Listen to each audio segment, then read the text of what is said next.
अस्सलाम वालेकुम। जैसे कि आपको पता है कि पोस्टमार्टम की आजकल बातें चल रही हैं। पहले फातिमा खान आयशा के पास आई है और इन दोनों ने एक वीडियो बनाई थी कि हम रजब को एक्सपोज करेंगे और रजब का पूरा करियर खराब कर देंगे। उसके बाद रजब का एक वीडियो क्लिप आया, मैं एक बंदे का पोस्टमार्टम करना चाह रहा हूँ, वो इसी फातिमा खान की ही बात हो रही थी। जब से रजब का क्लिप आया हुआ है उसके बाद से ये लोग डर गए हैं। इनका ऐसा सॉफ्टवेयर अपडेट हुआ है कि एक आयशा का क्लिप आया है जिसमें वो फातिमा खान को समझा रही है कि मैं उसको मना कर रही हूँ कि ऐसा काम ना करें, वरना रजब के पास ऐसी सी चीजें हैं कि अगर उसने आपको एक्सपोज किया तो आपकी इज्जत का खतरा है। आइए पूरी वीडियो देखते हैं कि आयशा ने क्या कहा है पूरी वीडियो के अंदर।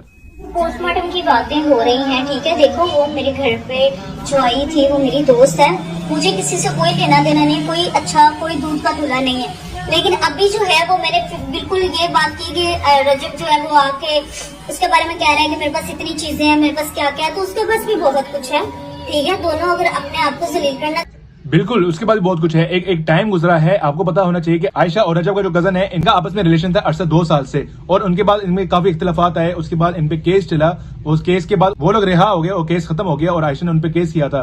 तो आयशा उसी की बात कर रही है कि दोनों के बाद हर चीज है, तो इसमें पढ़ने का फायदा नहीं है। जा रहे हैं टिकटॉक पे चुप नहीं कर रहे, तो ठीक है दोनों कर लें। लेकिन मैंने अभी उसको यही समझाया है कि आपने इस चीज में केस वाले में नहीं पढ़ना, ना आपने कोई चीज लीक करनी है, ठीक है। क्यों? क्योंकि मैं तो इस चीज में अगर मेरा तो उसके साथ प्रॉपरली जो है वो रिलेशन था 2 साल का, 2-3 साल का रिलेशन था मेरा, तो उसकी शादी की बातें हुई थी। मेरे पास एक प्रूफ है, एक सबूत है जो मैंने अदालत में पेश भी किया, ठीक है। इनका बहुत बड़ा केस चला था, एक प्रूफ दिखाया था, एक चीज दिखाई थी और अदालत में जाके पूरा केस हुआ था मांडोगर पे, रजब पे और रजब की कजन पे। तो उसके बाद वो तो कहानी खत्म हो गई, लेकिन ये वही समझा रही है फातिमा को कि आप इस काम में ना पड़ो। मैंने इसको ये बोला है इसके पास भी जो भी है, उसके पास भी, रजब के पास भी बहुत कुछ है, पर मैंने इनको ये समझाया, अभी भी मैंने किसी को कहा है कि उनको कॉल करें और उनको कहें कि वो इसके बारे में कोई बात ना करे, ये इसके बारे में कोई बात ना करे, दोनों वीडियो डाल दो और आपस में क्लियर कर दो, ठीक है। ये बात होती है।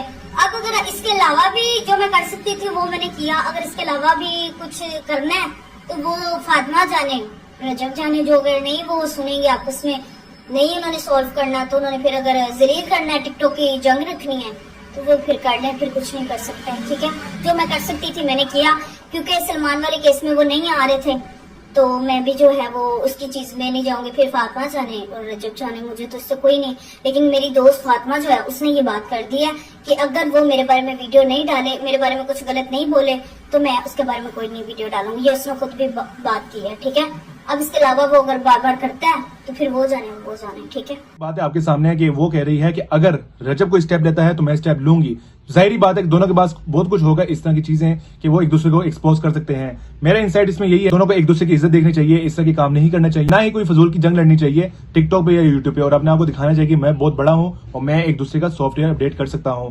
अब तक के लिए यही अपडेट है, नेक्स्ट अपडेट का वेट करेंगे। तब तक के लिए हमारे चैनल को सब्सक्राइब कर लें, लाइक शेयर लाजमी कीजिएगा, बेल आइकन को लाजमी दबाइएगा कि कोई भी अपडेट मिस ना हो। तब तक के लिए इजाजत दीजिए, अल्लाह हाफिज।